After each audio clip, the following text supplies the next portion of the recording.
सावधान। ड़मो अर्हन्ताडम् ड़मो सिद्धाडम् ड़मो आयरियाडम् ड़मो अज्छायाडम् ड़मो लोये सवसाहूडम्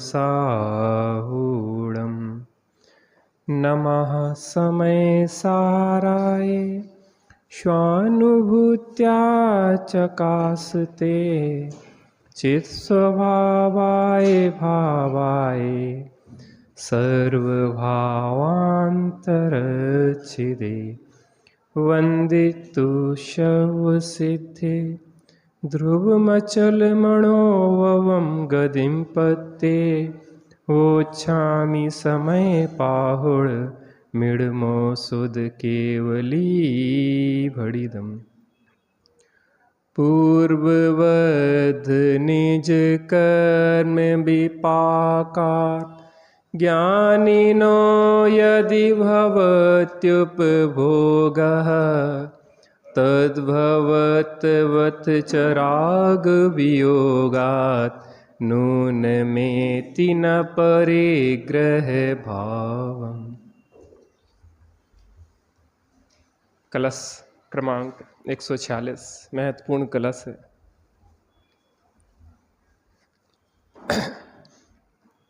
श्लोकार्थ।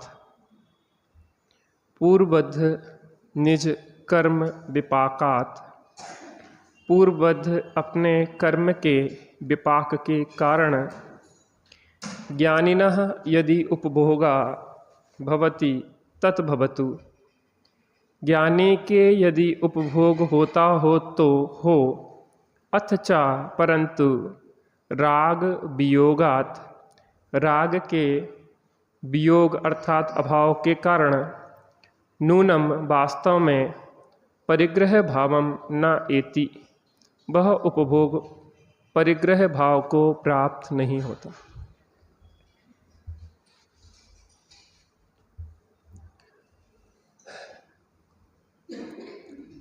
भोग रहा है ज्ञानी,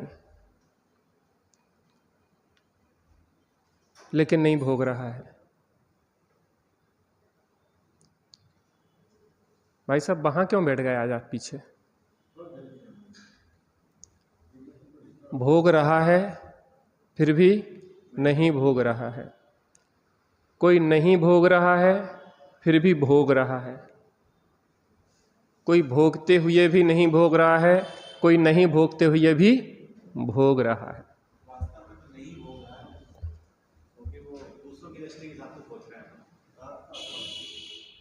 दोनों पक्ष देखना पड़ते हैं। बाहर में तो भोगते हुए दिखाई दे रहा है, अज्ञानियों की नज़र में तो भोगता हुआ दिखाई दे रहा है, व्यवहार से भोग भी रहा है। दृष्टि की बात अलग है, दृष्टि दिखाई नहीं देती, इसलिए तो बड़ा अटपटा लगता है अज्ञानियों को कि भरत जी घर में ही वैरागी। कैसा वैराग्य है, हमें तो 2 टाइम भोजन नसीब नहीं हो रहा है, हमारे पास रहने को तो एक कुटिया की व्यवस्था भी नहीं हो रही है, हमारे लिए तो एक स्त्री से भी विवाह नहीं हो रहा है, हमारी तो कोई नहीं सुन रहा है।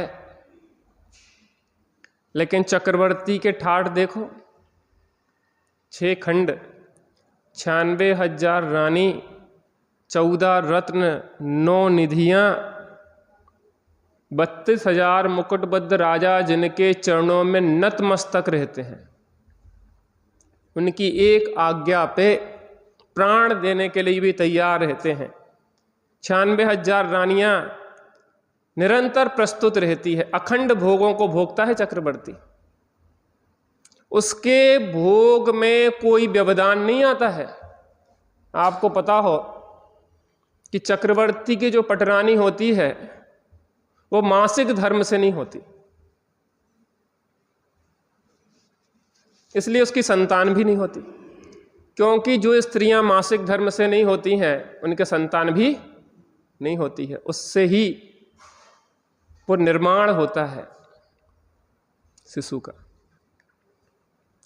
और चक्रवर्ती की पटरानी चक्रवर्ती से एक क्षण को भी अर्थात कभी दूर नहीं रहती है, वो साथ में रहती। 6 खंड में भी जाएंगे, दिग्विजय को भी जाएंगे, 60,000 वर्ष के लिए 6 खंड को जीतने के लिए जा रहे हैं, तो भी पटरानी सदा साथ में है। माने अखंड भोगों को भोगने वाला चक्रवर्ती, जिसका 6 खंड पे एक अखंड साम्राज्य चलता है, उस ज्ञानी सम्यक दृष्टि भरत के लिए यहां कह रहे हैं कि पूर्वबद्ध निज कर्म विपाकात। पूर्वबद्ध, कल अपन ने चर्चा की थी थोड़ी प्रारंभ, कि जीव के भावों का निमित्त पाकर प्रति समय 7 कर्मों का बंध होता रहता है, 7 कर्मों का। और जब जिस क्षण आयु कर्म बंधता है उस क्षण 8 कर्मों का बंध होता है, जीव के भावों का निमित्त पाकर। पूर्व में जो भाव किए थे उससे जो कर्म बंधा था, विपाकात्मा ने उसका उदय आया, विपाक माने उसका फल आया। पूर्वबद्ध निज कर्म विपाकात, अपन ने जो पूर्व में कर्मों को बांधा था उसका उदय आया, उसके फल में बाह की व्यवस्थाएं मिली। कैसे मिली?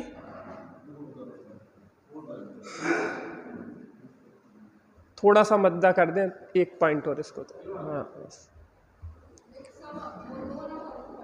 हाँ। तो पूर्वबद्ध निज कर्म विपाकात, निज ने जो कर्म बांधे थे पूर्व में, उसका जो फल आया उदय में,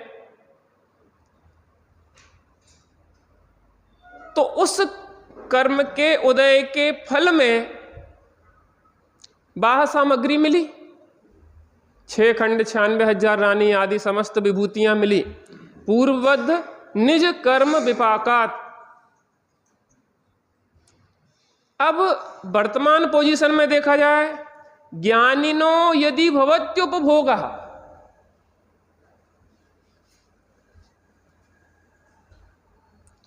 ज्ञानी उस सामग्री का उपभोग करता हुआ दिखाई दे रहा है। काय का? उस 6 खंड 96,000 रानी 14 रत्न 9 निधियां समस्त विभूतियों का ज्ञानी उपभोग करता हुआ दिखाई दे रहा है।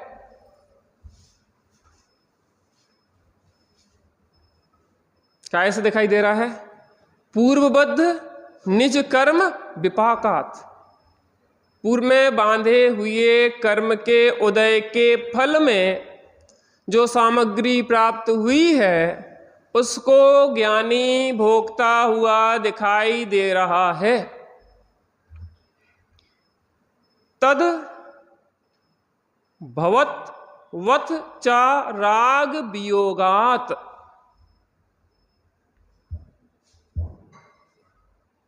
तत्भवतु,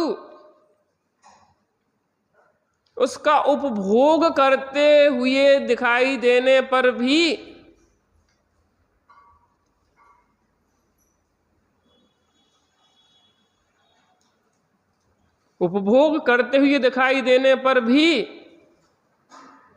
तद भवत वत चा राग वियोगात। काय का वियोग है? राग का वियोग है। ऐसा समझें कि हमने कोई चीज ऑर्डर करी,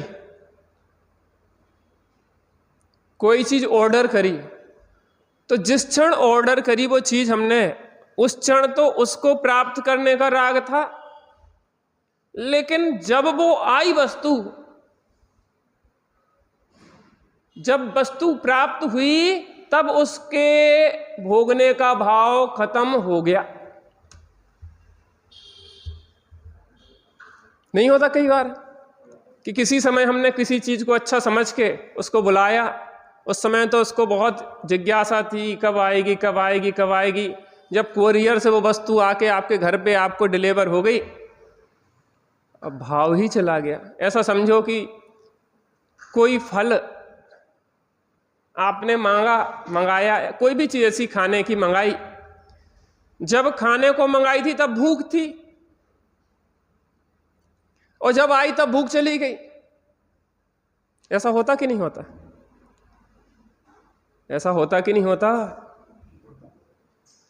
जब इच्छा थी तो हमने उसको मंगा लिया, और जब आई तब इच्छा चली गई। जब भूख थी तब हमने उसका ऑर्डर दिया, जब वो वस्तु आ गई अब भूख चली गई। तो जो कर्म बांधे हैं पूर्व में, तब उस जाति का राग था। इसको ऐसा समझे कि गजकुमार मुनिराज ने सगाई कर ली। मुनिराज माने पूर्व दशा में राजकुमार गजकुमार ने क्या कर ली? सगाई कर ली। था राग उस जाति का, सगाई करी, बड़े आनंद से करी। नेमी कुंवर ने सगाई कर ली, किससे? राजुल से करी, बड़ा उल्लास था। शादी हो रही है, शादी हो रही है, शादी हो रही है, होता ही है। तो बढ़िया अच्छे तरह से सगाई हो गई, सब बढ़िया हो गई। लेकिन गजकुमार राजकुमार को जब सगाई हुई तो राग था उस जाति का। लेकिन अब क्या हुआ? अब शादी का समय आया है तो अब क्या हुआ है? अब राग ही चला गया। सगाई करता है व्यक्ति काय के लिए? विवाह करने के लिए। तो जिस समय सगाई करी उस समय विवाह का भाव था, अब विवाह का अवसर आया तो वो भाव चला गया। जब भाव था तब विवाह हुआ नहीं, जब विवाह का अवसर आया है तब भाव चला गया। पहले वह वैराग्य था नहीं, अब वह राग नहीं है।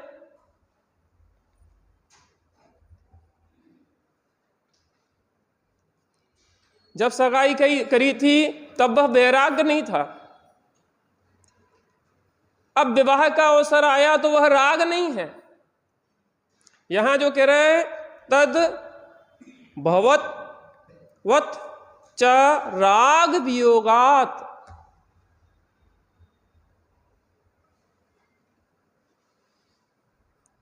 वो राग जो था पहले, जिस राग ने कर्म बांधा था, किसने बांधा था? जिस राग ने कर्म बांधा था, उस उपभोग सामग्री के लिए, उस राग के उदय में जो कर्म बंधे, कर्म का उदय आया तो बाह्य सामग्री, उपभोग सामग्री, भोग और उपभोग की सामग्री मिली। देखो इसमें उपभोग शब्द है, दो शब्द आते हैं, भोग और उपभोग। भोग उसे कहते हैं जिसे एक बार भोगा जाता है, और उपभोग उसे कहते हैं जिसे बार बार भोगा जाता है। उपभोग बार बार भोगा जाता है। तो भोजन आदि जो सामग्री है वो भोग कहलाती है, और वस्त्र आदि जो सामग्री है वह उपभोग कहलाती है। भोजन को हमने एक बार भोगा, और वस्त्र को हम क्या करते हैं? बार बार भोगते हैं। अरुण भाई साहब,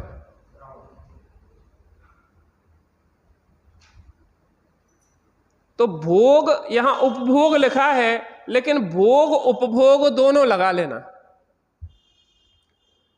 क्या लगा लेना? उपभोग और भोग। भोगोपभोग की सामग्री को भोगते हुए दिखने पर भी चार राग वियोगात, उस ज्ञानी के उस वस्तु संबंधी राग का क्या हो गया है? वियोग हो गया। ऐसा समझो। आचार्य देव ने एक दृष्टांत दिया, बाल स्त्री और तरुण स्त्री।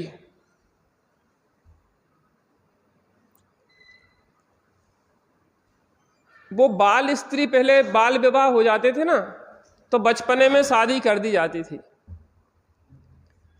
अब वो जो बचपन में शादी हुई है उस समय वो उपभोग योग्य नहीं है, 9-10 साल के बच्चे बच्ची की शादी हो गई है, अभी वो उपभोग योग्य नहीं है, तो क्या होता था कि उनकी जो विदाई होती थी वो 18-20 साल में होती थी।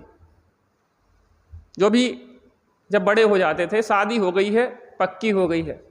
और उसमें एक मनोवैज्ञानिकता था, मनोवैज्ञानिक दशा थी कि व्यक्ति व्यभिचार में नहीं पड़ता था, क्योंकि आपको पता है कि जो हमारी पत्नी है, जो हमारे पति है, तो जब इस योग्य हो जाएंगे, उस जाति के भाव आने लग जाएंगे तो उनकी विदाई कर देंगे। तो आज जो व्यभिचार देखने में आता है वो व्यभिचार देखने में नहीं आता था। और आज तो जो स्थिति है कि 30-30, 35-35, 40-40 साल के हो जाते हैं। पहले कहा जाता था कि वासनाएं 14 साल की उम्र में उत्पन्न होती थी, एक एटमॉस्फेयर के हिसाब से जो है। आज 8, 7, 8, 6 साल के बच्चों में वे वासनाएं उत्पन्न होने लगी हैं जो 14 साल में उत्पन्न होती थी। तो उम्र तो 14 की जगह 7 हो गई वासना उत्पन्न होने की। और पहले शादी होती थी 18 साल में और अब हो रही है 38 साल में। अंतर समझ में आ रहा नहीं? वासनाएं तो हो गई हैं 7 साल की उम्र में खड़ी, और 30 साल बाद शादी हो रही है, तो वो व्यभिचार आज एक फैशन बन गया है। उसके बाद क्या होता है, एक प्रेमानंद महाराज हैं हिंदुओं के, वो एक बात कह रहे थे कि जिस स्त्री के 4-4 लोगों से संबंध चल रहे हैं वो एक के प्रति एक से संतुष्ट कैसे हो सकती है। इसलिए आज इतने विवाह होने में तो करोड़ों खर्च होते हैं, उसके बाद संबंध 6 महीना साल भर चल के खत्म। वो कभी संतुष्ट नहीं हो सकती स्त्री पुरुष जिनके बहुत सारे अफेयर चल रहे हैं। यहां दृष्टांत से समझने वाली बात यह है कि वो बाल स्त्री जो थी वो बालपने में शादी हो गई। अब तरुण जब वो हुई तो अब 2 स्थिति बन सकती। अब वो उपभोग योग्य तो हो गई है, उपभोग योग्य तो हो गई है, लेकिन उपभोग योग्य होने पर भी अगर राग हो तो उपभोग हो, और राग का वियोग हो तो मान लो कि उन लोगों में से किसी एक को वैराग आ गया, क्या हुआ? उनमें से किसी एक को वैराग आ गया और वो वैराग लेके चला गया। अब वो उपभोग योग्य तो है लेकिन राग वियोगात हो गया उसका।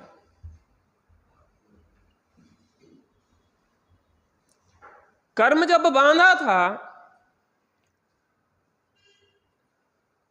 तब तो वो उपभोग योग्य नहीं होता, क्योंकि उसका जो अबाधा काल है वो निकलने के बाद वो उदय में आता है, तब वो उदय में आएगा तब भोगा जाएगा, तत्काल तो भोगा नहीं जाता।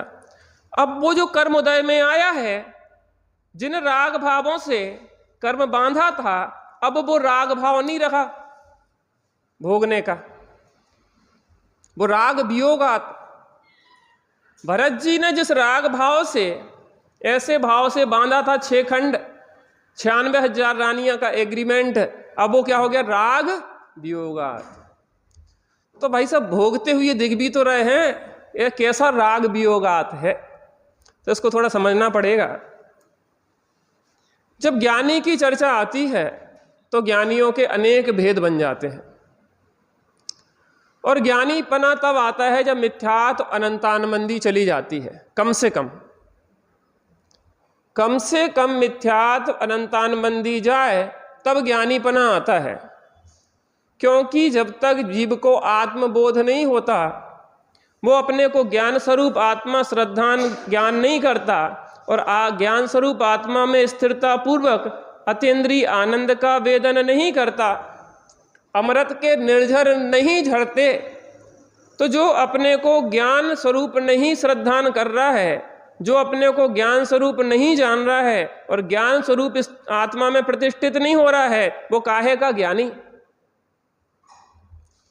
जो निरंतर अपने को शरीर रूपी श्रद्धान कर रहा है, शरीर रूपी जान रहा है और शरीर में ही तन्मय है, क्या उसको ज्ञानी कहा जाएगा? तो कम से कम मिथ्यात्व और अनंतानमंदी जाए तब ज्ञानीपना प्रारंभ होता है। तो 1 कसाय के अभाव रूप ज्ञानी, 2 कसाय के अभाव रूप ज्ञानी, 3 कसाय के अभाव रूप ज्ञानी और 4 कसाय के अभाव रूप ज्ञानी। काय के अब चार कसाय का भाव जिन ज्ञानियों को हो गया है, वो अरिहंत भगवान, सिद्ध भगवान, वो तो प्रत्यक्ष ज्ञानी दिखाई दे ही रहे हैं, उसमें कोई दिक्कत नहीं है। तीन कसाय के भाव रूप मुनिराज भी वैरागी हैं, उनका जीवन ही वैराग युक्त दिखाई दे रहा है, उनका जीवन ही बोल रहा है।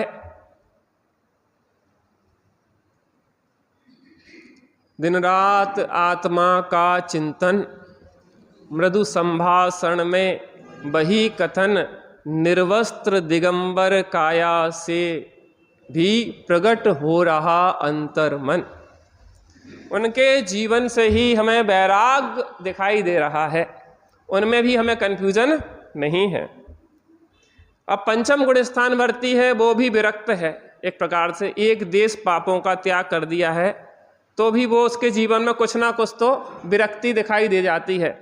सबसे बड़ी समस्या आती है चौथे गुण स्थान में, क्योंकि चौथे गुण स्थान वर्ती के बहुत भेद बन जाते हैं। नरक के नारकी लड़ते भिड़ते हुए भी ज्ञानी है, देव भोगों में लगे हुए दिखाई देने पर भी ज्ञानी है, त्रियंश सुगर है तो रोड पे घूमता हुआ खाता पीता हुआ दिखाई देने पर भी ज्ञानी है, कुत्ते आपस में लड़ते हुए दिखाई देने पर भी ज्ञानी है, कौआ छत पे बैठा काव काव कर रहा है, आपस में लड़ भिड़ भी रहा हो तो भी क्या है, ज्ञानी है। बड़ी विविधताएं हैं इसमें। अब इसमें क्या है, बाहर में तो कुछ दिखाई दे नहीं रहा और श्रद्धा दिखाई देती नहीं है।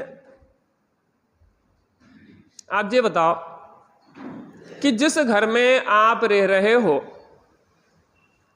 उस घर का, जहां पे किराए के मकान में रहे आप मान लो, तो उस घर का पूरा उपभोग कर रहा है कि नहीं कर रहा है, पूरी व्यवस्था सब कुछ मैनेज कर रहा है कि नहीं, झाड़ू पोंछा कर रहा है कि नहीं कर रहा है, लेकिन उसमें अपनापन कितना है, हा?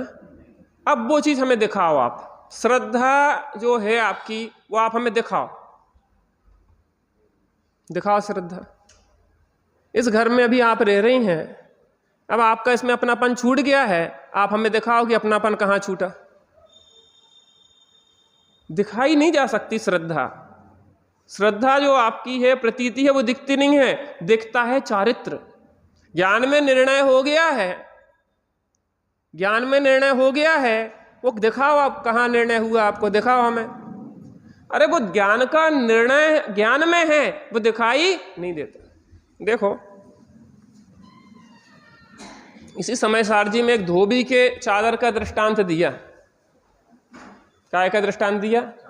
धोबी के चादर का दृष्टांत दिया कि एक व्यक्ति, दो दोस्त थे, एक सी चादर दोनों ने खरीदी थी और दोनों ने एक ही समय पे धोबी के यहाँ चादर धुलने के लिए दी। दोनों की धुल गई और वो धोबी ने चादर दे आया। अब लेकिन वहां देखा तो एक तो ओढ़ के सो गया, सो रहा था आराम से, लेकिन दूसरे की नजर पड़ी कि यार ये चादर तो हमारी नहीं है, ये तो इस पे ए लिखा है। क्या लिखा है? ए लिखा है, ये तो अभिषेक भाई की चादर है, हमारी नहीं। अब अभिषेक भाई के यहां गए बदलने, तो अभिषेक भाई चादर तान के सो रहे थे। क्या कर रहे थे? चादर तान के सो रहे थे और हमने जगाया। दृष्टांत लेना नहीं, धोबी के यहाँ चादर धुलवाना योग्य नहीं है, बहुत हिंसा होती। दृष्टांत दृष्टांत समझो। अब हमने हिलाया, चादर खींची, ठंडियों का समय था, तो कहले क्या कर रहे हो भाई साहब? अरे भाई साहब, भैया हमारी चादर लेता है तुम, काहे की चादर? हम अपनी ओढ़े हैं। हमने देखो पहले तुम्हारे पे लिखा क्या है? कहले हमारे में तो ए लिखा था, उसमें लिखा क्या है? आर। हाँ हाँ भाई साहब, यार हो तो गई गड़बड़, आपकी चादर, लेकिन हमारी कहाँ है? कहले वो धोबी के यहाँ रखी है। कहले अब ठंड ज़्यादा है, और जब तक धोबी हमारी चादर नहीं दे जाता है तब तक हमें क्या करना पड़ेगा? ओढ़ना पड़ेगा। लेकिन अब क्या हो गया है? आपका राग वियोगात, आप चादर ओढ़े हो, लेकिन वो अब किसकी है? अब इसको दिखाओ आप हमें। आप अपनी श्रद्धा को दिखाओ कि हमारा राग वियोग हो गया है। दिखाने की चीजें नहीं है, आपके ज्ञान में निर्णय हो गया है, ये दिखाने की चीज नहीं है। इसको ऐसा समझे एक और दृष्टांत से, आप कार से जा रहे थे और आजकल बिल्कुल हाईवे है ना, लंबे सनन 6, 4, 10 लेन सब दनादन चले जाओ चले जा रहे तो बढ़िया रोड है, और कई बार तो ऐसा पता ही नहीं पड़ता कि कौन सा गांव कहाँ से टर्न होता। तो बगल में एक ऐसी रास्ता थी जहाँ से आपको मुड़ना था, अब वहाँ नहीं मुड़े और सीधे चलेगा, रोड अच्छी दिखी। आदमी अच्छी रोड देख के जाता है कि अपने गंतव्य को देख के जाता है। और कई बार जब राग रोड का हो जाता है कि अच्छी जितने होते चलो, तो फिर भटक जाता है। आप चलेगा दनादन, आगे गए, सब क्या हुआ, पता पड़ा कि आप तो 20 किलोमीटर आगे आ गए, स्पीड तो सनन चल रही थी। अब पता क्या हुआ, रात का समय था, लौट के जाते तो रास्ता में खतरा था, तो आप वहीं जाकर रुक गए। और वहां पे रुकने के बाद भी क्या आपको अब पता नहीं है, या फिर ऐसा समझो कि आपको पता पड़ गया है कि आप गलत रास्ता पे हैं, लेकिन टर्न भी 2-5 किलोमीटर बाद मिलते हैं जब आप मुड़ सको। अब आप चल रहे हो तो चलते हुए विपरीत दिशा में दिखाई देने पर भी क्या आप सही दिशा में नहीं चल रहे, लेकिन जगत तो यही कहेगा कि विपरीत जा रहा है। भाई सब कहाँ जा रहा है, आपको फला जगह जाना था, ये तो उल्टी रास्ता है। नहीं, हमें पता है उल्टी रास्ता है, लेकिन हमें यू टर्न मिले तब तो हम मुड़े, बीच में से कहां से घुस जाए। अंतर समझ में आता कि नहीं आता, राग वियोग का अंतर समझ में आता कि नहीं आता। विपरीत दिशा में जाते हुए दिखाई देने पर भी अब उसके अंदर श्रद्धा कह रही है कि हम आगे से मुड़ेंगे और अपनी सही दिशा में आ जाएंगे। राग वियोगात, अब ज्ञानी को वो उपभोग दिखाई देने पर भी, वो भोग दिखाई देने पर भी उसके क्या हो गया है, राग वियोगात, रस नहीं है, रस नहीं है। अब जो रस पहले था, भरत जी ने जब एग्रीमेंट बात किया था तब उस जाति का राग था। अब 96,000 रानी और 6 खंड मिल रहा है, चक्र रत्न आयुशाला में प्रकट हो रहा है, अब रस नहीं है। और भरत जी रो रहे हैं उल्टे कि जे रत्न और चक्र रत्न और प्रकट हो गया, अभी की गुलामी करो। आप उस फीलिंग को समझें, जिस स्वच्छंद होने वाली बात नहीं है। ज्ञानित तो क्या कहलाता है, बाहर में हमने सब कुछ छोड़ दिया और पकड़ पूरी बनी रही, और बाहर में सब कुछ दिखाई देने पर भी पकड़ बिल्कुल भी ना हो।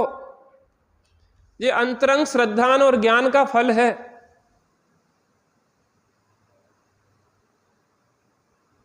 अंदर में भेद विज्ञान की धारा अविच्छिन्न रूप से चलाना चाहिए, निरंतर।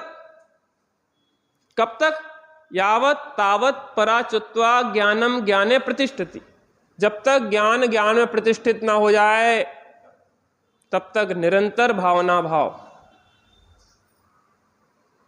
तो ज्ञानी चौथे गुण स्थानवर्ती जो है उसमें इतनी विविधताएं हैं, उसकी श्रद्धा ज्ञान तो दिखाई दे नहीं रहा और जीवन अभी सामान्य चल रहा है। क्योंकि जैनी है तो जैनी के जीवन में तो वैसी सदाचार होता है, वैसी पानी छान के पीता है, रोज देव दर्शन करता है, 6 आवश्यक कर्तव्यों का पालन करता है। तो ज्ञानी और अज्ञानी में कोई अंतर दिखाई देगा क्या चौथे गुण स्थान में? एक सामान्य ही चर्या है उसकी, तो उसमें क्या है? तो हमें जी बताइए, राग वियोग हो गया है कि राग योग का योग है, जो कौन बताए? या तो वो खुद जान सकता है या अन्य ज्ञानी या केवल ज्ञानी जान सकता है।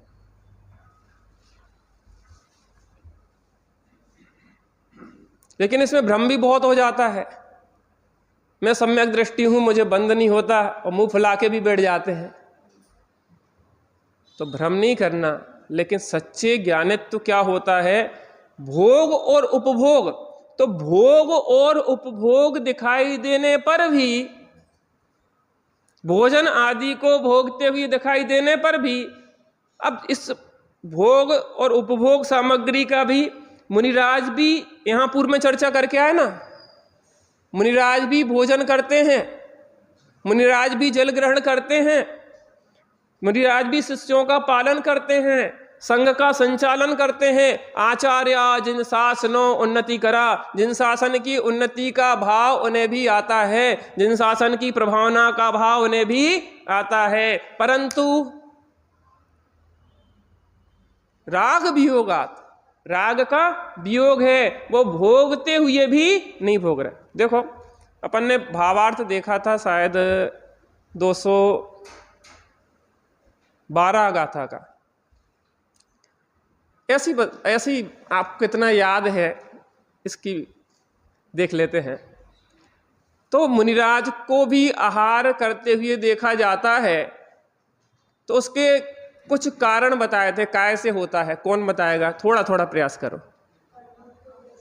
ठीक है, कर्म के उदय से कितने कर्मों की चर्चा करी थी उसमें? कौन कौन से?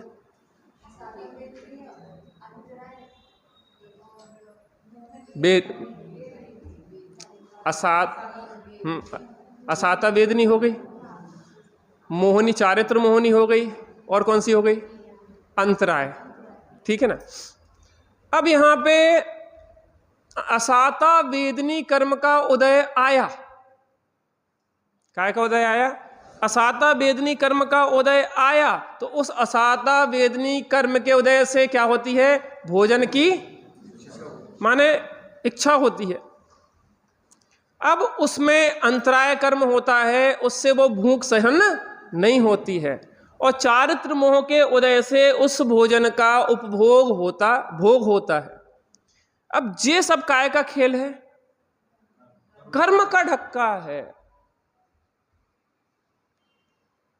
तो वहां ये सिद्ध कर रहे हैं कि ये सब कर्म के कार्य दिखाई देने पर भी चारित्र मोह की कमजोरी बस भोजन आदि आहार आदि लेते हुए दिखाई देने पर भी वह उसके ज्ञाता ही रहते हैं, वो चाहते नहीं।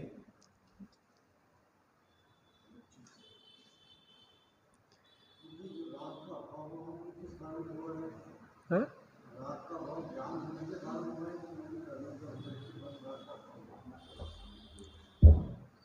देखो, 3 गुणों की मुख्यता होती है संसार मार्ग और मोक्ष मार्ग में, श्रद्धा, ज्ञान और चारित्र। कितने की होती है? श्रद्धा, ज्ञान और चारित्र। यद्यपि समस्त गुणों का परमन स्वतंत्र और स्वाधीन है, लेकिन जहां ज्ञान सही निर्णय करता है तो श्रद्धा भी समीचीन हो जाती है। जहां श्रद्धा समीचीन होती है तो ज्ञान भी समीचीन हो जाता है। जहां श्रद्धा ज्ञान समीचीन होता है तो आचरण भी समीचीन हो जाता है। कोई बताएगा किस क्रम में हमने बोला? ज्ञान से शुरू किया था हमने, समीचीन नहीं बोला था हमने। ज्ञान में अगर सही निर्णय होता है, देखो हम थोड़ा गहराई से विषय पे चर्चा करते तो आप जल्दी नहीं करना कि जल्दी जल्दी आप बढ़ाते जाओ गाड़ी। थोड़ा सा अपन विषय को भी गहराई से समझने का प्रयास करें। अपन पुरानी मुमुक्षु हैं। ज्ञान में श्रद्धा तो अंधी होती है, वो अनुकरण करती है। किसका करती है? ज्ञान का। श्रद्धा का अपना कोई डिसीजन नहीं है, निर्णय होता है ज्ञान में। ज्ञान जिस डिसीजन को देता है, श्रद्धा का काम है उस पर मोहर लगाना। ज्ञान है प्रधानमंत्री का मंत्रिमंडल और श्रद्धा है राष्ट्रपति की मोहर। जितने भी निर्णय करता है प्रधानमंत्री की कैबिनेट करती है। कोई भी कानून बनना है तो ऊहापोह सब कुछ काय पे होगी? प्रधानमंत्री की जो कैबिनेट है उस पे होगी पूरी ऊहापोह। अब वो जब कानून को प्रारूप तैयार कर दिया तो उसको राष्ट्रपति के पास भेजा गया। राष्ट्रपति के पास भेजा गया तो राष्ट्रपति क्या करता है? देखो इसमें भी है, 1-2 बार तक वो वापस भेज सकता है, लेकिन तीसरी बार अगर उनने फिर से कहा कि आपको तो इसको पास करना पड़ेगा, तो तीसरी बार मजबूरी है कि उन्हें उस पर मोहर लगाना ही पड़ेगी। लेकिन यहां वापसी की व्यवस्था नहीं है। यहां तो ज्ञान ने जो निर्णय किया है उस पे श्रद्धा ने लगाना ही लगाना है। श्रद्धा की कुछ मेहनत नहीं है। श्रद्धा तो अनुकरण करती है, स्त्री पुरुष का अनुकरण करती है, अनुगामिनी होती है। रामचंद्र जी ने वनवास का निर्णय लिया तो सीता क्या करे? घर में रहे, क्या करे बता, घर में रहेगा? नहीं नहीं, जहां हमारे पति है हमें उसी का अनुकरण करना है। अंतर आ रहा ना समझ में? राम डिसीजन किसने लिया? राम ने। अनुकरण किसने किया? सीता ने। ऐसे निर्णय किसने किया? ज्ञान ने। और उसका अनुकरण किसने किया? श्रद्धा ने। अब देखो, निर्णय करने मात्र से ज्ञान सम्यक नहीं कहलाता। ये भी अजब गजब की व्यवस्था है। ज्ञान ने निर्णय किया, अभी सम्यक ज्ञान नहीं है वो ज्ञान के स्तर पे निर्णय होता है। इसलिए अज्ञानी के ज्ञान में ही निर्णय होता है। ज्ञानी को ज्ञान में निर्णय करने की जरूरत नहीं होती, क्योंकि निर्णय तो हो चुका ऑलरेडी, तभी तो ज्ञान ही बना। अगर निर्णय नहीं हुआ तो ज्ञान ही कहां से बन जाता? समझ में आ रहा ना? कोई चीज समझ में ना आया तो पूछ लिया करो। ज्ञान में निर्णय कर लिया, अज्ञानी के ज्ञान में जो कुमति कुश्रुत ज्ञान था उस ही में निर्णय हुआ भाई साहब। मतलब जो ज्ञान है उसी का सदुपयोग कर लो तो आपको मुक्ति मार्ग मिल जाए। अपन यहां बैठे हैं, निर्णय कर रहे हैं, उस कुमति कुश्रुत ज्ञान में ही तो कर रहे हैं ना। अगर कोई मिथ्या दृष्टि है तो, वैसे तो हम ये समझते कि सब सम्यक दृष्टि बैठे होंगे। ज्ञान में निर्णय हो गया, ज्ञानी अज्ञानी कहां से आए? ज्ञान में निर्णय हुआ कि मैं शुद्धात्मा हूं, श्रद्धान ने। भाई साहब 2 मिनट में पूरा उत्तर तो सुन जाओ। चलो कोई बात नहीं, आपके विकल्प होंगे। ज्ञान में निर्णय हुआ, ज्ञान में निर्णय हुआ, श्रद्धा ने उसमें मोहर लगाई, तो ज्ञान में निर्णय होने के बाद श्रद्धा सम्यक हो गई, सम्यक दर्शन। और सम्यक दर्शन होने पे ज्ञान भी सम्यक स्वयमेव हो जाता। श्रद्धान के साथ ज्ञान भी सम्यक नाम, सम्यक साथे होए ज्ञान पे भिन्न राध हो, आता ना छेड़ाला में। अब देखो, श्रद्धान ज्ञान सम्यक हुआ तो चारित्र भी सम्यक हो जाएगा। अब आप कहोगे कि सम्यक दृष्टि के तो आचरण है ही नहीं, तो चारित्र कैसे हुआ? मैं ये कह रहा हूं कि उसके चारित्र कैसे नहीं हुआ। कर्णानुयोग से पूछा जाए तो उसको चारित्र हुआ कि नहीं हुआ? अनंतान मंदी जो कसाय गई है वो दर्शन मोह की है कि चारित्र मोह की है? और जिस क्षण सम्यक दर्शन हुआ उसी क्षण अनंतान मंदी मिथ्यात्व के साथ अनंतान मंदी जाएगी कि नहीं जाएगी? उसी के साथ जाएगी कि अलग अलग जाएगी? तो उसको आचरण हुआ कि नहीं हुआ? तो जो कहते हैं कि अभी आचरण नहीं अविरति है, तो वो एक अलग विविक्षा है, क्योंकि वो चारित्र की जो बात है वो कही जाती है कैसे? चरणानुयोग के चारित्र की। चारित्र लोक में उसे कहा जाता है जो बाहर में दिखाई देता है। तो एक देश भी पापों का त्याग नहीं हुआ तो उसको हम चारित्रवान कैसे कहें? जी चरणानुयोग की शैली कहेगी, लेकिन कर्णानुयोग तो बिल्कुल सूक्ष्मता से देखता है, तो कर्णानुयोग कहेगा कि इसको आचरण हुआ, स्वरूपाचरण चारित्र हुआ है।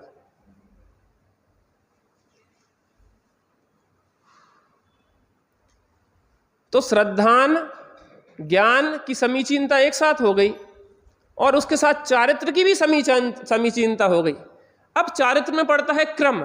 अब अनंतानमंदी गई, क्योंकि अनंतानमंदी अप्रत्यख्यान प्रत्यख्यान और संजुलन, ये 4 चौकड़ी है ना, तो अनंतानमंदी गई तो चारित्र पूरा नहीं आया। अब वो 2 कसाए गई तो देश चारित्र है, 3 कसाए गई तो सकल चारित्र है, और 4 कसाए गई तो यथाखात चारित्र हो गया। समझ में आ रही ना बात? अब यहां ज्ञानी में बात हो रही, ज्ञानी के राग वियोगात। राग वियोगात मैंने कौन सा राग वियोगात? अनंतानमंदी कम से कम राग वियोगात, तब वो ज्ञानी कहलाएगा। इसका मतलब यह है कि अविरत सम्यक दृष्टि के अनंतानमंदी राग का वियोग हो जाता है। अब एक पंचम गुण स्थानवर्ती है तो अनंतानमंदी अप्रत्यख्याना वर्ण राग का वियोगात हो जाता है। अब जो छठम सप्तम गुण स्थानवर्ती मुनिराज हैं उनके अनंतानमंदी अप्रत्यख्यान और प्रत्यख्यान राग का वियोग हो जाता है, और जिसके यथाख्यात चारित्र होता है उसके संपूर्ण राग का वियोग हो जाता है। तद भवत वत चा राग वियोगात नून मेति न परिग्रह भावम।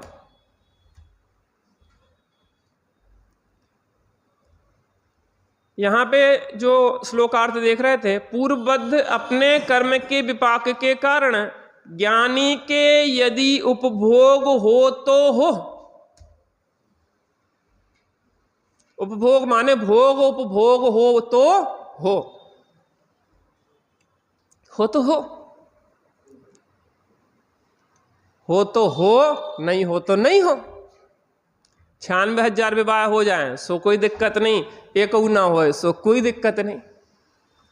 एक सन्यासी से पूछा कि आप जी बताइए कि विवाह करके जीवन जीना चाहिए कि ब्रह्मचर्य पूर्वक जीवन जीना चाहिए? तो उन्होंने कहा कि आत्मा से जुड़ के जीवन जीना चाहिए, चाहे विवाह करके जियो चाहे अविवाहित रह के जियो। कैसे? अरे तुमने शादी करी नहीं की हुई नहीं है। भारती जी कहते थे ना, क्यों भाई कौन से ब्रह्मचारी हो, शादी हुई नहीं है कि करी नहीं है। अब आजकल तो वैसी शादी कम हो रही मूड मुड़ाए 3 गुण, सिर की मिट गई खाज, खाने को लड्डू मिले और लोग कहे महाराज। अब मूड मुड़ाने से अगर ज्ञानित्व होता तो मूड तो सब मुड़ा ले, और कपड़े बदलने से या कपड़े उतारने से ज्ञानित हुआ होता तो ये भी बहुत आसान है, क्योंकि अनंत बार हम कर चुके। और 6 ज्ञान बढ़ाने से ज्ञानित होता तो 11 अंग और 9 पूर्व का पाठ भी अनंत बार कर चुके। इसका मतलब यह है कि ज्ञानित्व होता है राग वियोगात। कैसे होता है? राग वियोगात। ये नास्तिक का कथन है, और अस्तित्व से होता है आत्मा के संयोगात, आत्मा के श्रद्धान से, आत्मा के ज्ञान से और आत्मा में स्थिरता से। अपना क्या विचार है? ज्ञानियों की इतनी महिमा सुन रहे हैं तो हमें भी अपने अंदर थोड़ी देर बैठ के शांति से अंदर में देखने का अभ्यास करना चाहिए। थोड़ी देर बैठते हैं अपन।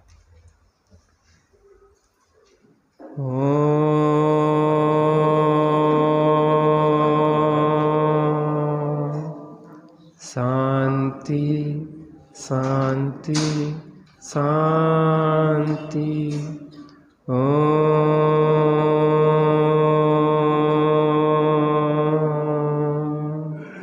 शांति शांति शांति।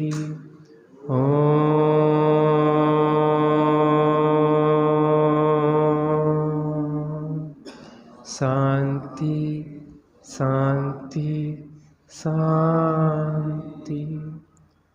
पूर्वबद्ध निज कर्म विपाकात् ज्ञानिनो यदि भवत्युपभोगा। पूर्व में बंधे हुए कर्म का उदय आने पर भी ज्ञानी के भोग उपभोग दिखाई देता है, लेकिन ज्ञानी के राग का वियोग है। क्यों राग का वियोग है? क्योंकि आत्मा का संयोग है। कैसा आत्मा का संयोग है? क्योंकि उसकी श्रद्धा में यह दृढ़ विश्वास है, प्रतीति है कि मैं आत्मा हूँ। ज्ञान में यह निर्णय है कि मैं आत्मा हूँ, और स्वरूप में स्थिरता होने से उसके परद्रव्य के प्रति राग का वियोग है। इसलिए उसका उपभोग होने पर भी वह भोगता नहीं है, क्योंकि आत्मा का उसे भोग उपभोग होता है। हम भी थोड़ी देर के लिए ज्ञानी जैसी परिणति को बनाने का प्रयत्न करते हैं, बिल्कुल शांत होके।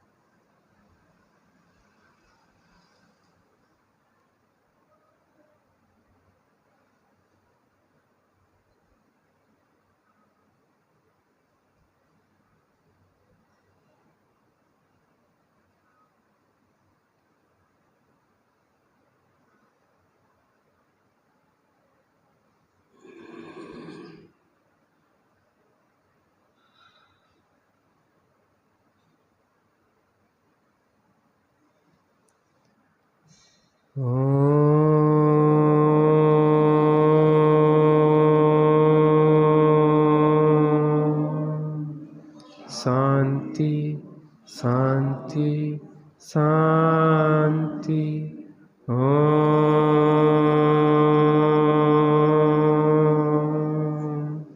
शांति शांति शांति।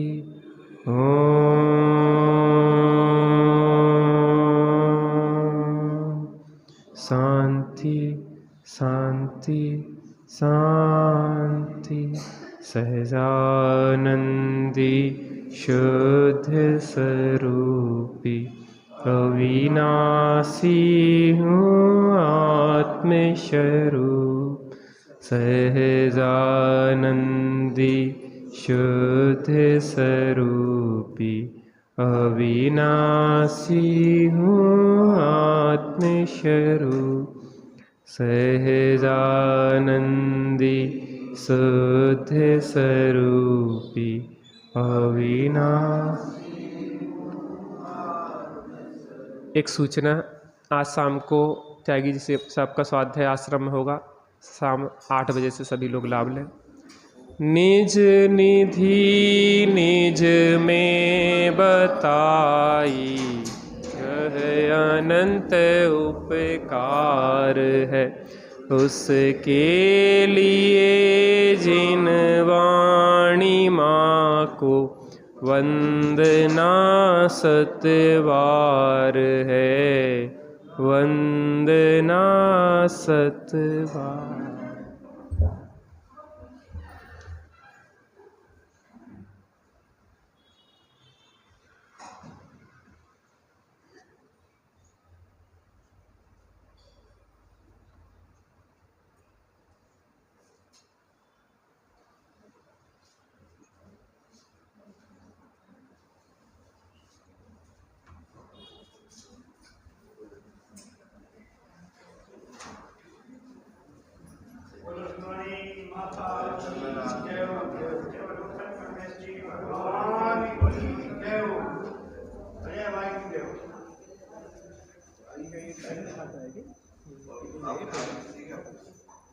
सिस्टम